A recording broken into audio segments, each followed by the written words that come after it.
The killing of another woman. Girl, he opened some blues on the girl this morning. Again? He take away your phone, she can't go on the road without tea, your family can't come over. He don't get your 1 cent now like he beating she for tea, breakfast, and dinner. And what you do? Me, I don't get involved in man and no one's story. But you don't get involved when she make the headlines though. Don't say if I the only. What you want I do? He done ban me. You your friend, you got a responsibility. Wait, you want me confront him? No, I want you to play a part to stop the violence safely. Save violence against women no more.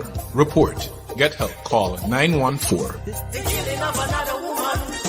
Hello, sister. I'm Val. I know what you're going through. I've been there too. Slaps, shouts, cuffs and kicks, endless licks. I thought I would never get out. This is not what love is about. Love is respect, autonomy, and equality, not emotional, financial, and psychological cruelty. There's no excuse for abuse. Say violence against women no more. The killing of another woman. How many more rapes, beatings, and killings must women endure?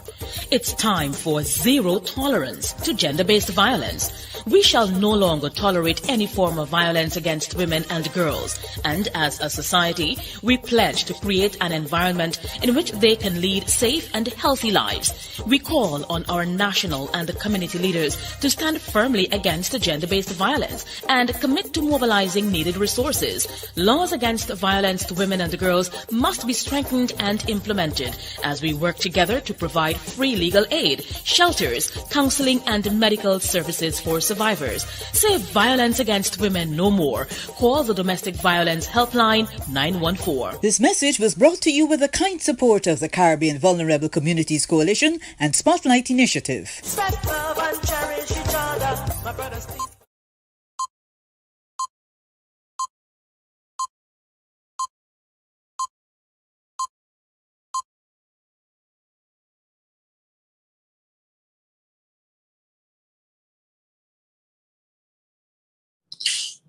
Good afternoon, everyone, and welcome to another episode of Marundoi's Let's Talk Gender-Based Violence, Let's Talk GBV, a production that's supported by the Caribbean Vulnerable.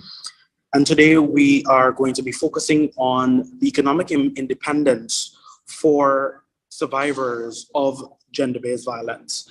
My name is Kobe Smith, and absolutely I am pleased and honored to be guiding the conversation this afternoon with our three leading women. And I'll take some time to just to say a bit about them. First and foremost, we have Simone Silves. Simone serves as the Executive Director at the National Coordinating Coalition, NCC. We have Ms. Velini Leach, who is no stranger to our program. Velini is a gender-based violence training consultant, and she's also a gender activist. And last but certainly not least, we have Ashley Harris, and Ashley is actually a member of the youth arm of Differences, an organization that is focused on the empowerment of adolescent mothers in our country. And so I want to welcome all of you today, but also to encourage our viewing audience on Facebook to comment, engage with us, and as the conversation moves forward, just be sure to leave a question. If something really piques, have our panelists respond to those particular questions at the appropriate time.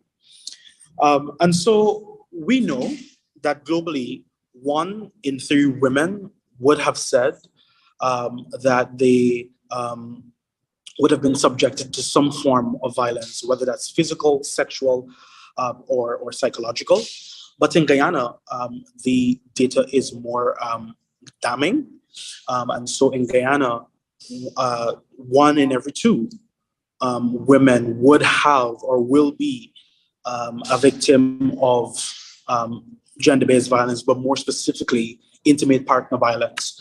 And so before we actually get into the realm of talking about economic independence, it's really important for us to take a step back to really understand culture and people, and really for us to understand why so many women and girls are really trapped in relationships where they are dependent on perpetrators to sustain their lives and livelihoods. And so I really want to bring in our colleague Velini Leach to really tell us, Velini, why do so many women and girls and other vulnerable persons, why are so many persons, so many survivors, so many victims really trapped in abusive relationships? I know we talk a lot about doing a lot of GBV programming. We do a lot of training, talking about identifying gender-based violence and responding to it. But shouldn't we go to the root of the issue to really talk about what is really part and parcel of the issue, which is the culture that really incubates this cycle of violence? Why, Velini? Why so many persons in these abusive relationships, in your own words? Hi, good afternoon, Kobe. Thank you for having me as a guest on the show. Many times you find shame as the major factor as to why many victims stay in an abusive relationships. Shame would be the number one factor, I would say. What would society think? And also economic dependence, because many times you find women saying, all right, I want to leave because I'm being beaten and abused, etc.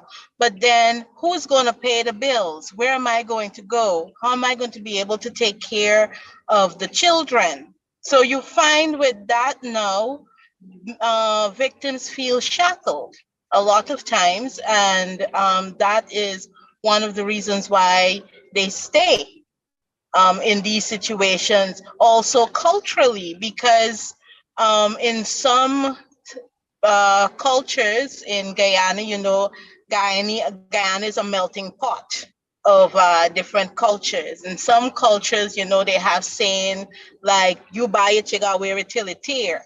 Or when you marry, you can't go back home. You got to stay and take your licks.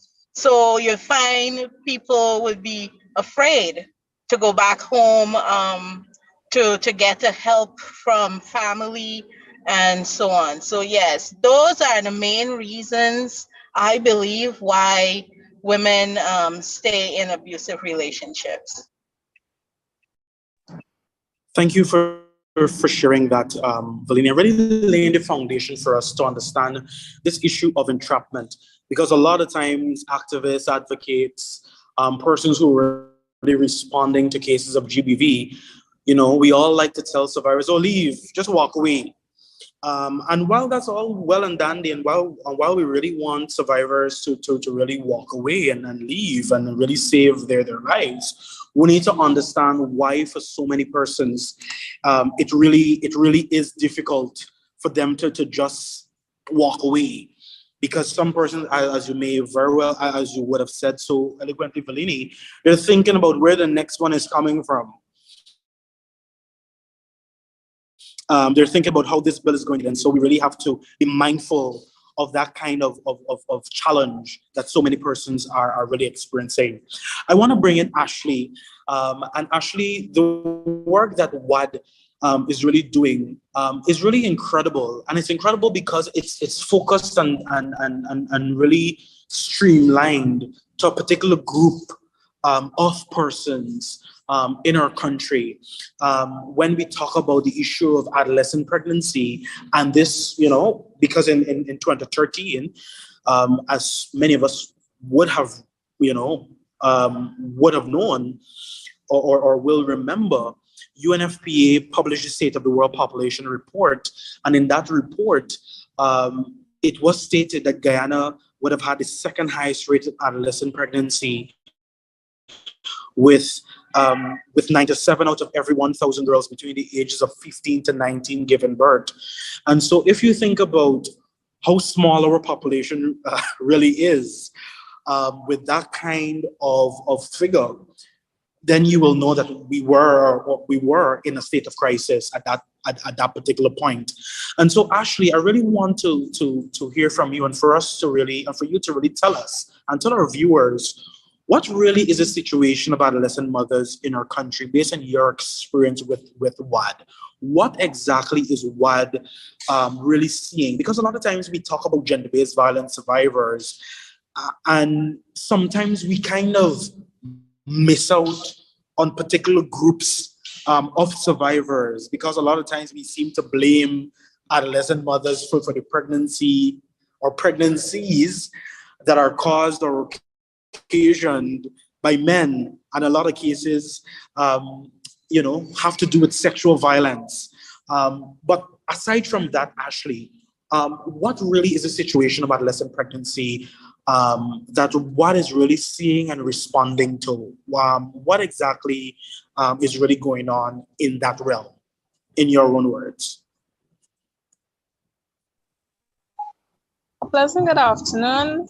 I'm happy to be on the panel. So I'm a beneficiary of Women Across Differences Comprehensive Empowerment Program for Adolescent Mother. So Women Across Differences basically deals with the head of helping teenage pregnancy and also reducing the high risk of teenage pregnancy. So since, as you mentioned, in 2013, we had a high risk of teenage pregnancy.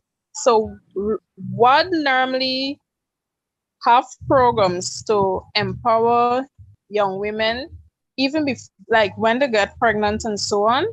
So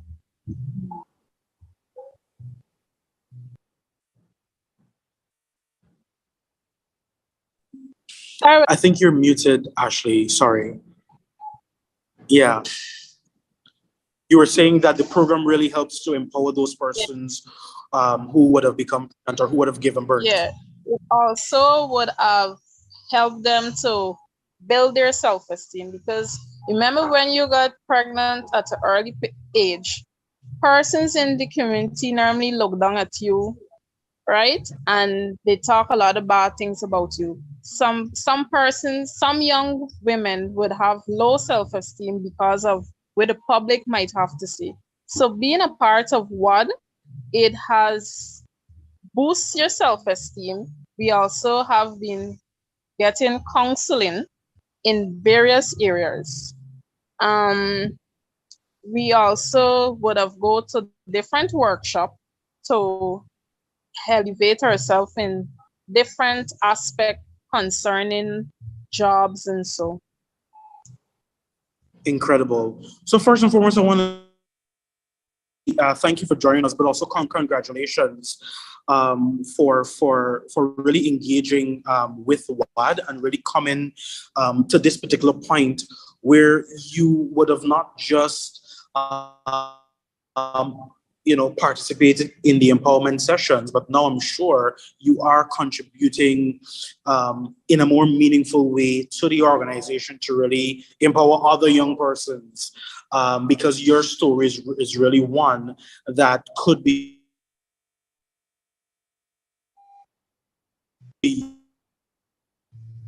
used as a positive example in young women and girls. We could see results, and so I want to thank you for sharing. I know we haven't heard from Simona, so Simona, I really want to bring you in to really let us know about, number one, the work of NCC. And so a lot of persons here, National Coordinating Coalition, NCC, we know that the NCC is really like a coordinating forum for other organizations. But number one, Simone, can you tell us a bit about NCC, but also tell us about the GBV program and how the NCC is really engaged in ensuring that these critical services are provided for survivors of gender-based violence. You would have to unmute, Simone. I see that you're speaking. Thank you. And wonderful. And hello, colleagues, and hello to your viewing audience. The question is pertinent. The NCC, as we so call it, NGO National Coordinating Coalition, as indicative in the name, it's a coordinating entity, but more than that, we also do some implementing outside of a coordination role for our 40 members. What the two colleagues have touched on, both Valini and Ashley, is the web that we have come to know that really encapsulates victims, that web of abuse. And so the difficulty for anyone who would have experienced gender-based violence, we're talking about a web of things. And as we all know, if we look at a spider web, it's a beautiful thing, but it's complicated. And there's no easy way of getting out of it once you're in there. And so I think it's important for our listeners to understand that this issue of gender-based violence begins with a web. And so therefore, none of us, it has nothing to do with your status. It has nothing to do with what we look like, and it has nothing to do with our wealth, because that web involves psychological abuse. It involves economic abuse. It involves sexual abuse. And so therefore, for each person who would have had some experience with gender-based violence would fall somewhere in the realm of those things, which result in some of the things that Valini mentioned, which is shame, uncertainty, and of course, for those persons who may be victims or survivors of gender-based violence and is economically stable, you may want to ask, how come? So hence, I hasten to say it's a web, and that web may result in early teenage pregnancy and all the other things that we have come to know that can result, can become that environment in which the person who have had that experience is now tasked with removing themselves from that environment. And it's a very steep climb. Great. Thank you for sharing that. Thank you for sharing that, Simone. And it's really important for us to really understand the cycle of abuse, because as third parties, a lot of persons really stand on the outside and look in, and they don't really understand what's happening within that particular setting. They think they know by just assumption, but really and truly, sometimes they really don't know what that particular person is really experiencing and why it's really challenging for them to really lift themselves up. And really speaking about lifting, yourself up, I want to refer to a quote by Dr. Martin Luther King Jr., who once said, and I quote, "It's all right to tell a man to lift himself by his own bootstraps, but it is cruel jest to say to a bootless man that he ought to lift himself by his own bootstraps." End of quote. I want to say it again, because it's so poignant. It says, and I quote, "It's all right to tell a man to lift himself by his own bootstraps, but it is cruel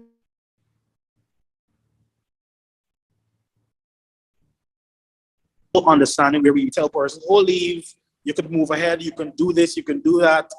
But if survivors of gender-based violence, number one, if you don't have a sound education, perhaps you finish primary school or you finish secondary, how exactly are you becoming eligible for employment?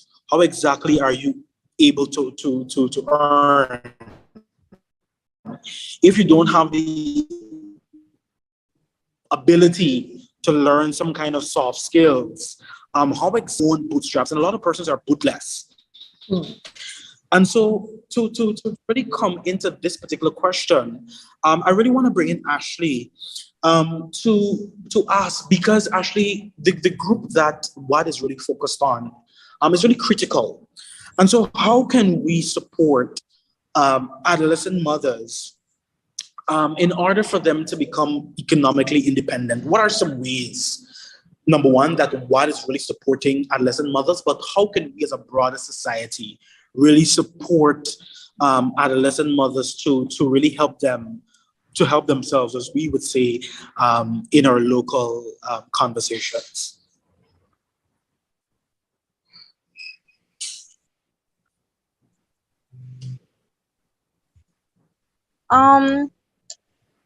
We could the first thing we could start is by educating them on, because mostly on the adolescent mothers or the teenage mothers, some of us mightn't get to would have wrote CXC. So we could start educating them, giving them training on different stuff, basically.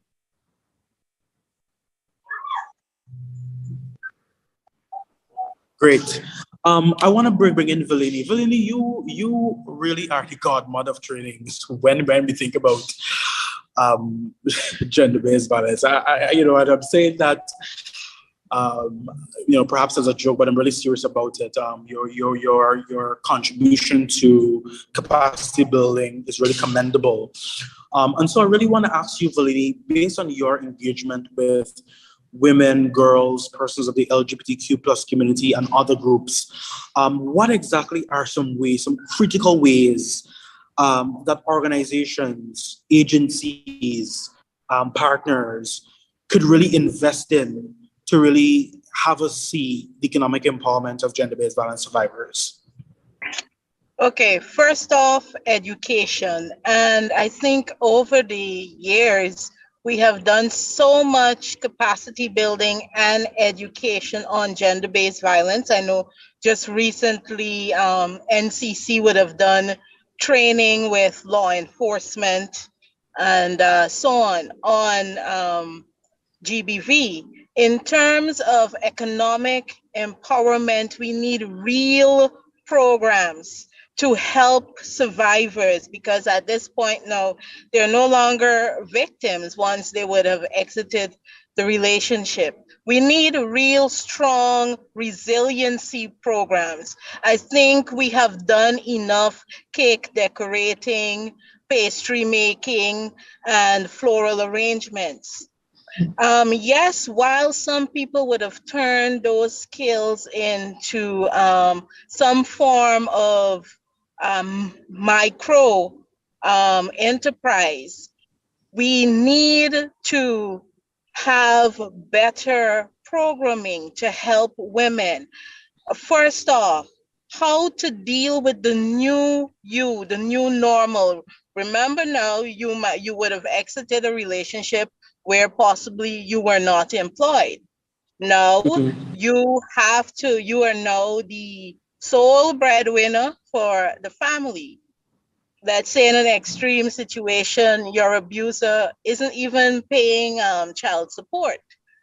Now, you not being able to work or not working from before, this is a whole new shift for you. So we need programs to help women to first find the strength, the resiliency, to be able to get out there and hone in on skills to be employable. We need capacity building in that area. How to manage money. How not to get back to a place of dependency when the time gets hard, when it gets hard. It's like an entire mindset change you have to do with survivors in order to make them stronger. And it's like they need guidance, hand-holding to some extent. We need good social programming, not the one-off training, a 6-week something. No, they need a platform, money management, personal management, financial management, saving, business plan writing. self-building, self-consciousness. That sort of programming we need to really empower women to move on from the victim state. You know, so that is how I see it, Kobe. Thanks for sharing that, Valini. But Valini, as a follow-up, well, I have multiple follow-ups because you said so much. One, who exactly is going to lead that kind of work? Ministry of Human Services, who exactly? Because you touch on so many critical areas. But when you say all of these programs, how do you see it really being implemented? Because a lot of times we seem to think that this particular organization is supposed to lead on that and they have this mandate alone. But is it supposed to be like a whole of society approach, multifaceted approach, partnerships? What agencies exactly? For me, what I would have found over the years, partnerships with agencies such as the NCC. The NCC would have, I say, they come with the content specialists, partner with the Ministry of Human Services and other NGOs. NGOs have their feet on the ground. Are going to be involved. They understand what is happening. Partnerships and collaborations are important to really address this, especially when it comes to resiliency. The one-stop shop initiatives, but one-stop shop not just with legal and psychosocial support, but a one-stop shop with legal, psychosocial, and business planning support. That sort of thing. One-off trainings would not work. One-off grants would not work. It has to be a chain. And I think NCC would have started with the one-stop shop. Well, now, if we can have building on that, psychosocial, legal, and business planning, entrepreneurship kind of support. So when a victim goes to the NCC, for example, one-stop shop, they are able to be connected with all these services. Of course, these things take a lot of time and effort and money to sustain. So here, if we can get government to buy in and real partnerships with organizations such as the NCC, it would make things easier, and you know it will be sustained for a longer period. Great. Thank you for that, Belini.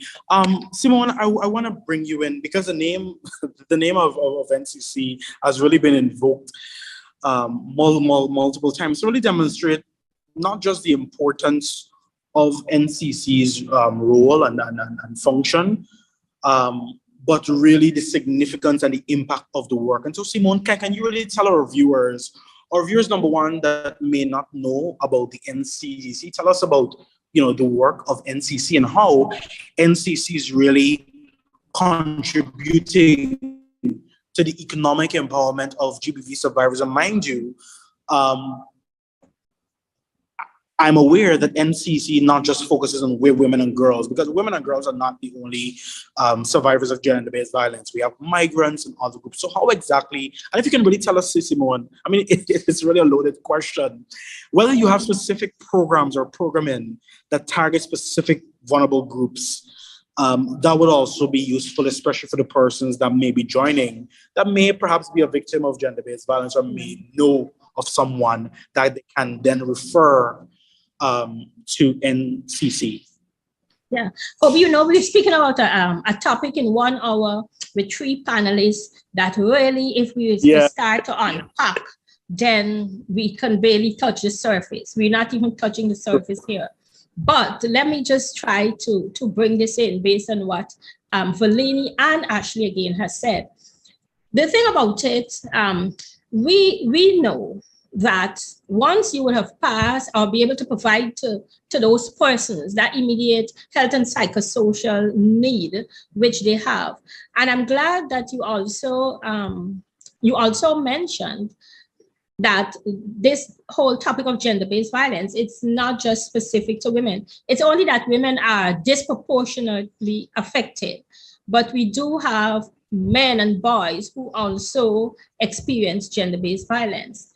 In terms of what it means to help to get out of that, as it's related to the whole economic empowerment, because in a lot of situations, we know the economics is a big thing. And how do we, move that woman, that teenager, that adolescence from that place of dependency? It calls for a all hands on deck approach. Now, in many instances, you do have persons, once they would have gotten out of that abusive relationship, they really want to be able to work and to continue on with their life. And we know there are examples, many of them, where the ability to even pay one's rent once you were able to get out of that relationship is limited, because as we say in Guyanese parlance, you need a brace before you can get going. And so how do we address that? And in my mind, the multifaceted approach that has begun just needs to be ramped up and needs to be more intentional.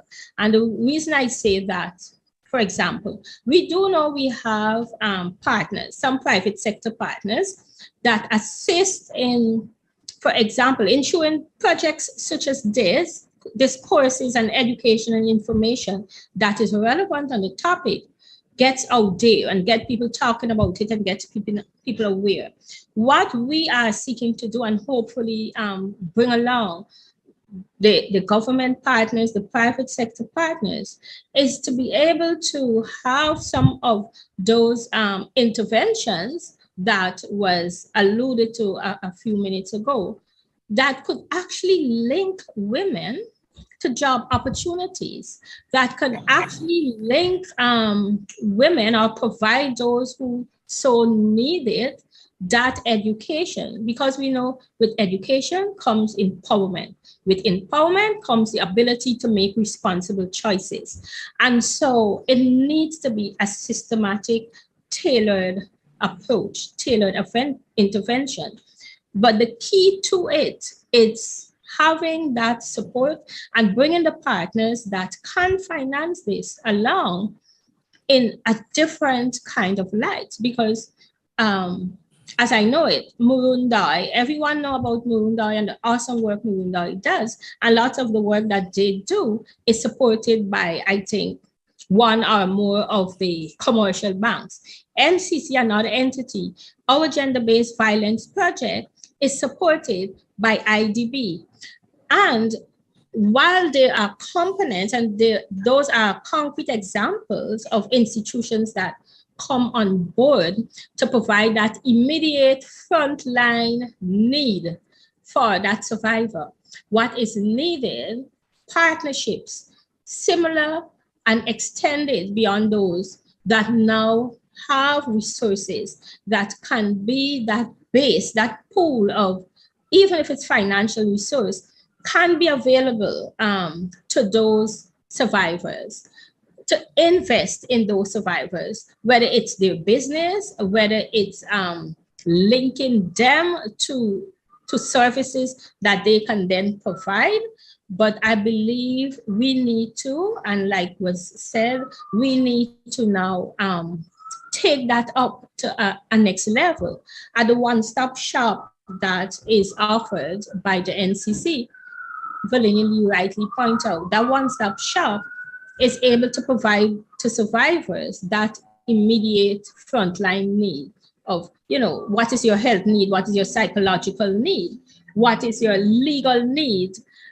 But we have women who were able to access all those services, and particularly those women who, because of their situation, that are working women that are unable to go to their jobs because of fear of that perpetrator, because of stalking and all the other things.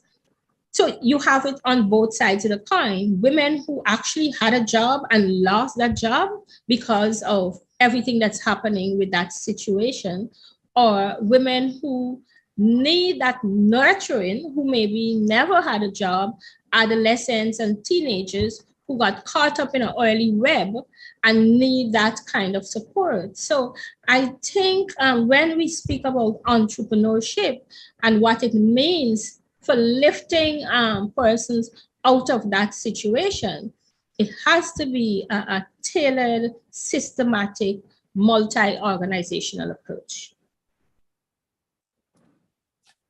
Thank you for giving us such a comprehensive response there, Simone.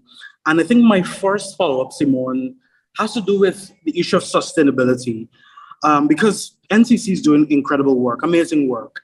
But the question really has to be, how can NCC really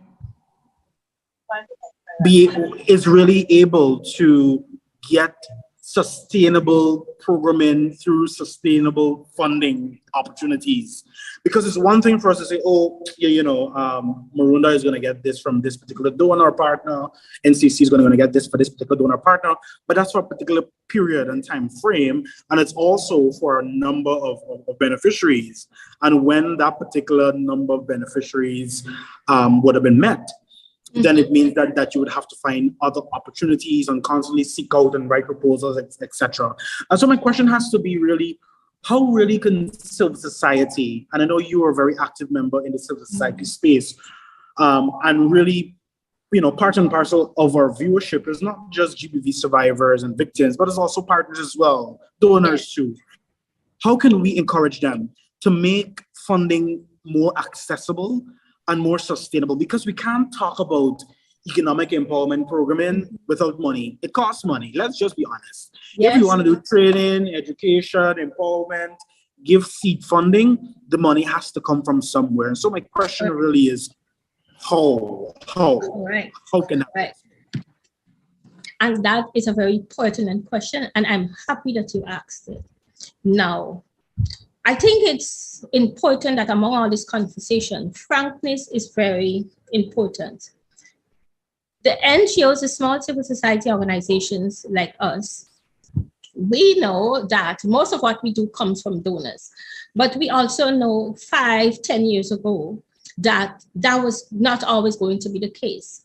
So I think we also need to be creative and innovative as civil society organizations, meaning we need to take ourselves out of that hat or out of that mode of thinking. The only way we can get money are from donors. That is not to say we don't need a donor money. There is this concept of what is called social entrepreneurship. Pretty much fancy words for saying an NGO needs to start looking at what do we do best and how do we market components of what we do best as a small NGOs and make people pay us for that service. And some of that keeps us buoyant. It can go back into our programming, even where we don't have large donor sums, even where we do not have.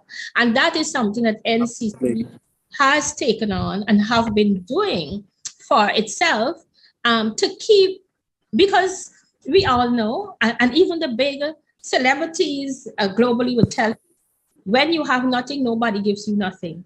But when you have something, everybody wants to give you a little more. Isn't that so? It's ironic, but that's the way the world works. That's the way the world works. So if as small NGOs, we can show we can't compete with governments, we can't compete with the international donors, we don't have the kind of resources.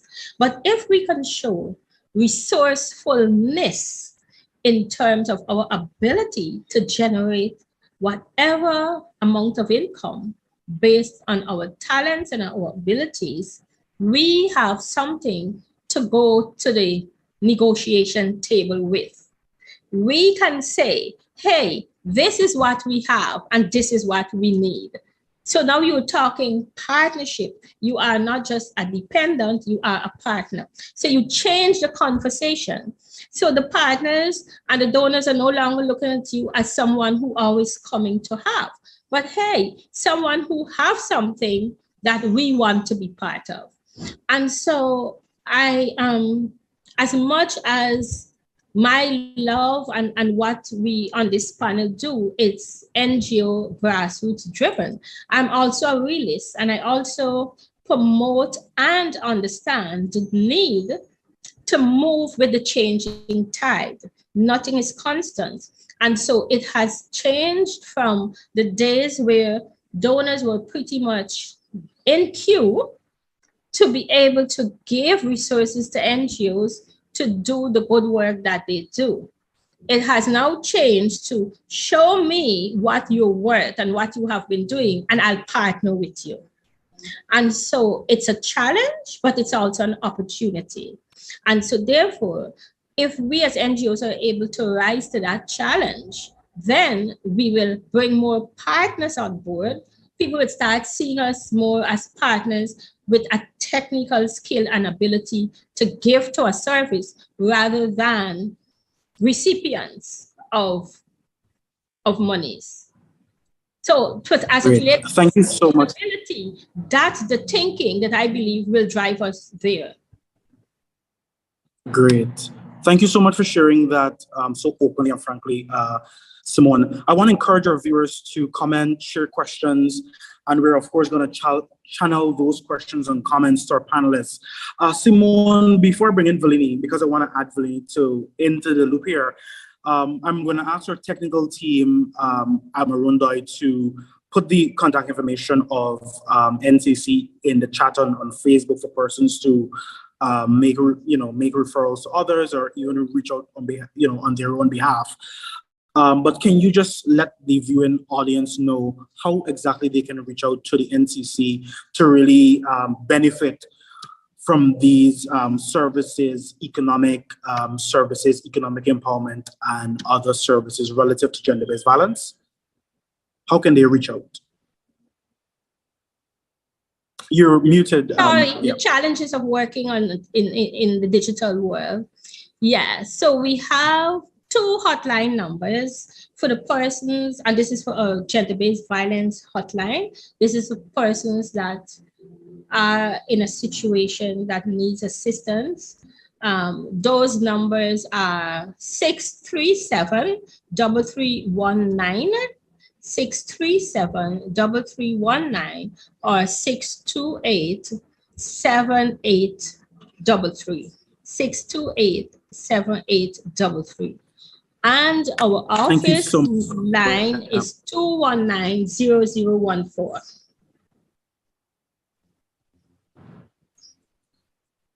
Wonderful.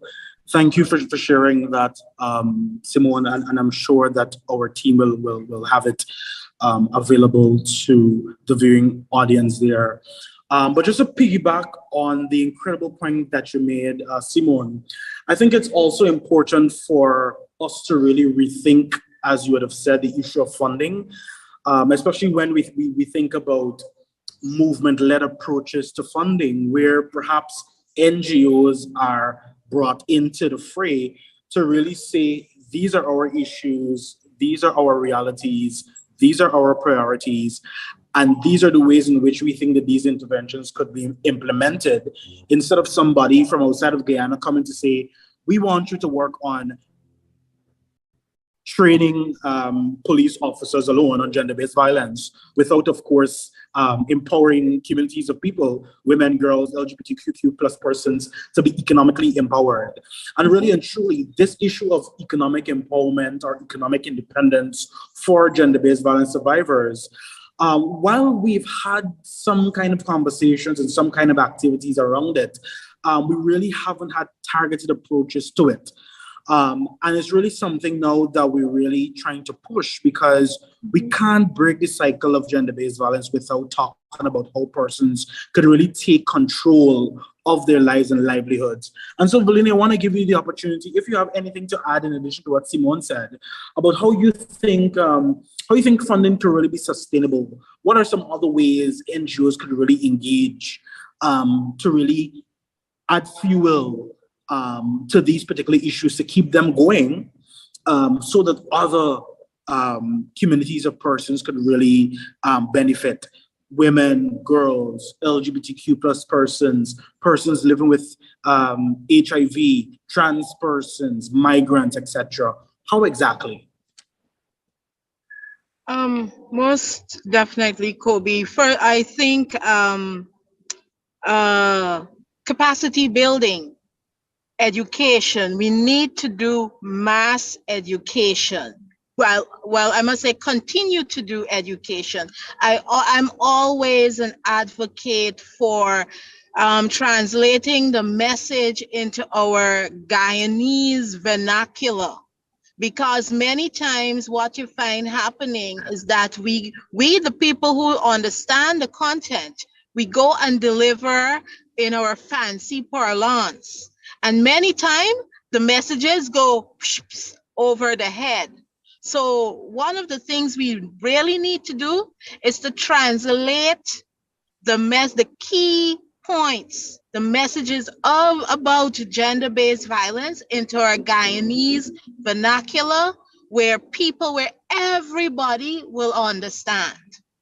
You know, the person deep down in Blackbush Polder, to the woman in Wayaka, or the woman in Wanakai or Sibai, will understand. Because let me just share with you, over the past months, I've been doing an assessment in 13 Reverend communities in Region 1.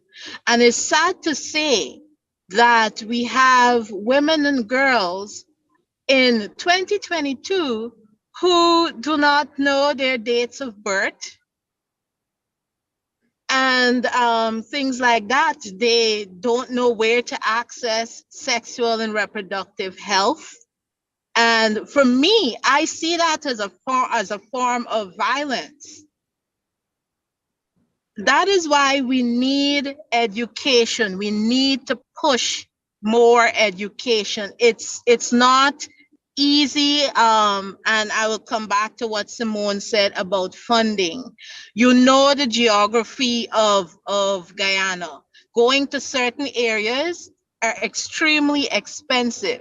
So here we have a gap, while on the coast and regions 10, 5, 6, 4, so on, you know, people have easy access to services. People have got easy access to education. We have a big gap, especially with our indigenous folk, where information and education is lacking. So all of this said, the main factor, or the main point to really address gender-based violence is education, but doing it strategically. Thank you, Valini. I wanna before I bring in Ashley, because I have an important question to ask Ashley. I want to look back, Simone, and Valini as well, because we are now in this new era. Every time we open the newspapers is oil and gas. Everything we see is oil and gas. I hope we don't start drinking, that, because it just seems like this is the only thing that's happening in our country, and it seems like this is I don't know, like that's the only thing that we're interested in now, and so it should be that civil society organizations need now to. I mean, civil society organizations have already band together, but is it that there needs to be a coordinated approach now to lobby and advocate to say, build into this whole, usage of revenue from the oil and gas industry, that there must be some kind of human rights framework built into it to say that, yes, you may be getting billions of dollars, or you want to build road, bridges, you want to build airports, you want to increase salaries and wages, etc., etc. Shouldn't some of those monies really go in to these particular issues that we are talking about to really make communities more, sustainable? I mean, how? What exactly is being done? And do you think it makes sense for organizations now to step up to say to the government, this is time for us to have a conversation about how we could really have gender analysis, gender streamlining, in really how we budget and how we really allocate funding. Simone, I'm willing, and then I want to loop in Ashley because I have an important question to ask her. But since we're on the point of funding, for these programs, economic empowerment and others, really lobby? I think we're hitting now on the wider strategy and policy issues and representation of peoples. Now, if we have good, solid strategies as entrusted in state agencies, then representation should not be an issue. The fact we're having this conversation, we know representation is an issue. And so therefore, where there is a lack in seeing such strategies and policies that truly are wide enough and intensive enough that the persons who they affect most could see positive benefits from it, then civil society needs to take its role in representing those persons that we serve to ensure that on the policy and implementation at the national level really benefits the individuals that needs it most.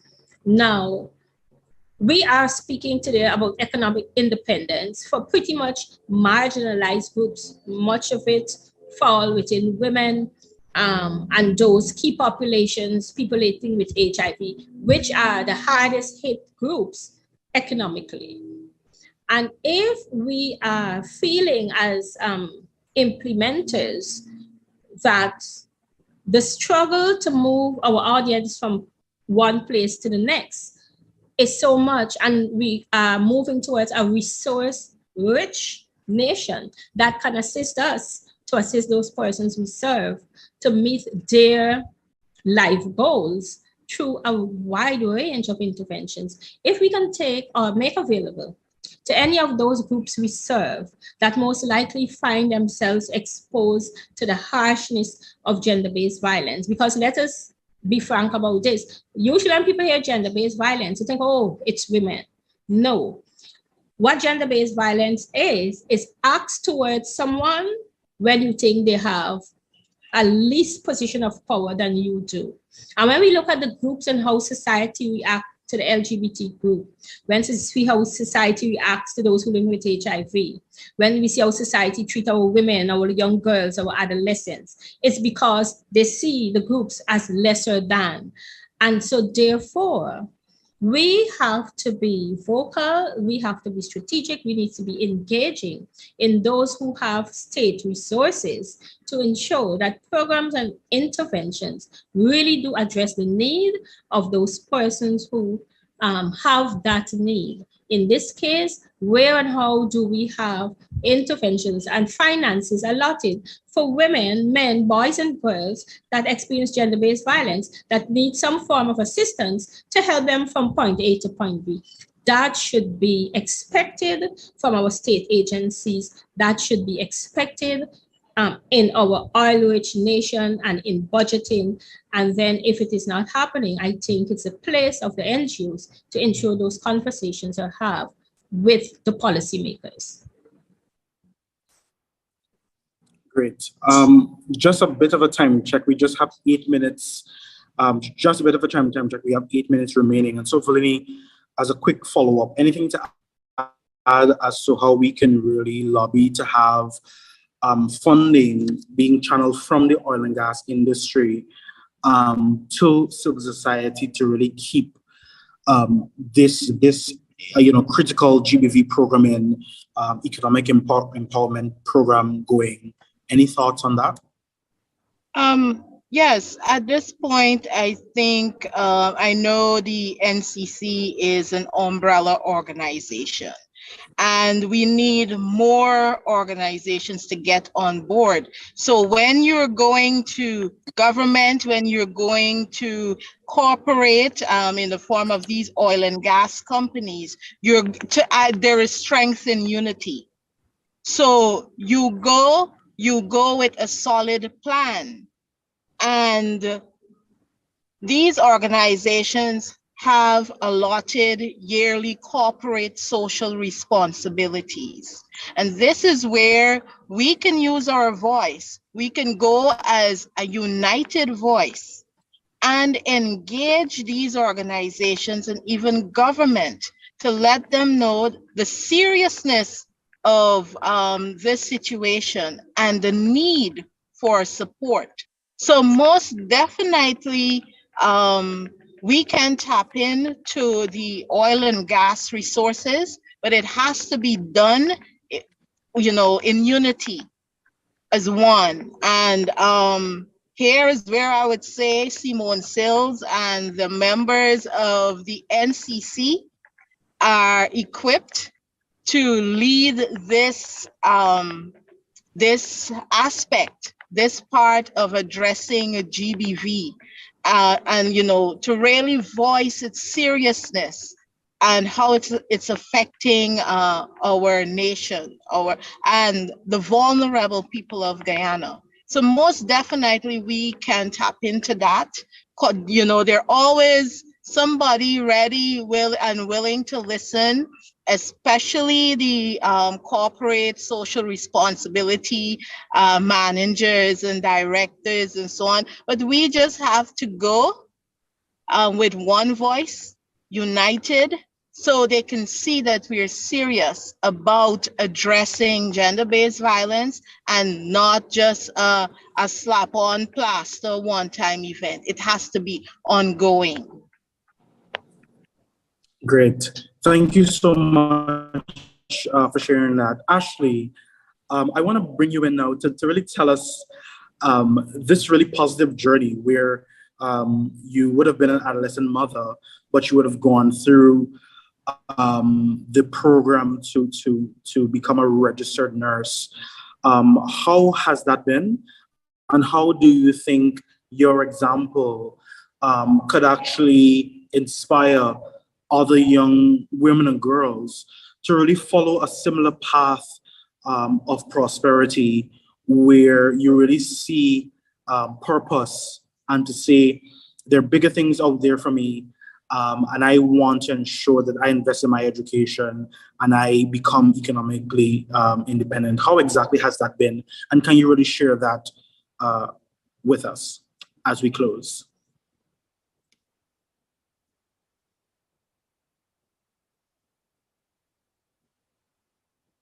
You want to unmute?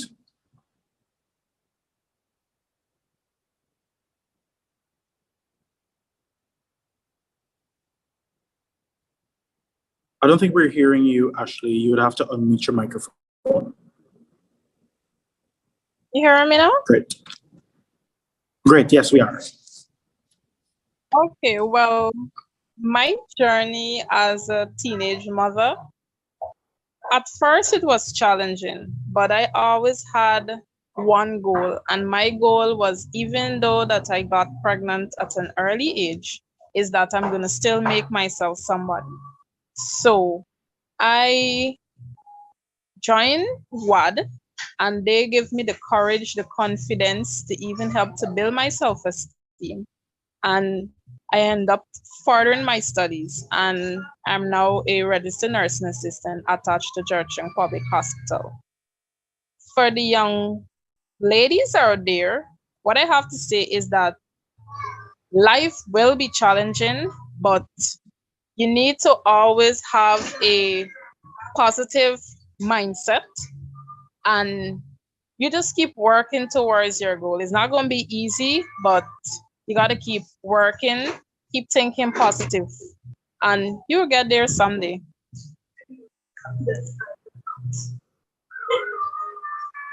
Great, absolutely. Thank you so much for sharing that, Ashley.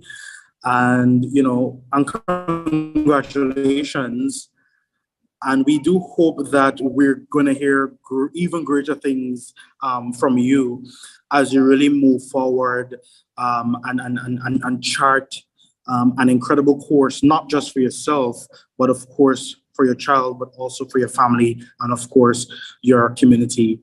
I want to thank our panelists this afternoon: Simone Sills from the National Coordinating Coalition, Valini Leach, gender-based violence consultant, and of course Ashley Harris, a member of the Youth Arm from the Women Across Differences, for really engaging with us about the importance of economic independence for gender-based violence survivors in our country, and the need for us to really do more to ensure that we move the needle for all survivors of gender-based violence, to help them to break the cycle in which they are in.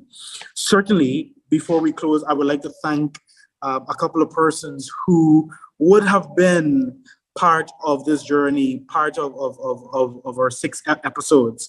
And so in no particular order, we would like to thank Christina Williams, Crystal Robinson, Diego Alfonso, Pamela Knott, Nariva Griffith, Anil Prasad, Vidyarata Kisoon, Akola Thompson, Indra Constantine, Shane Tull, Shervinton Hannes, and of course, Carissa Henry.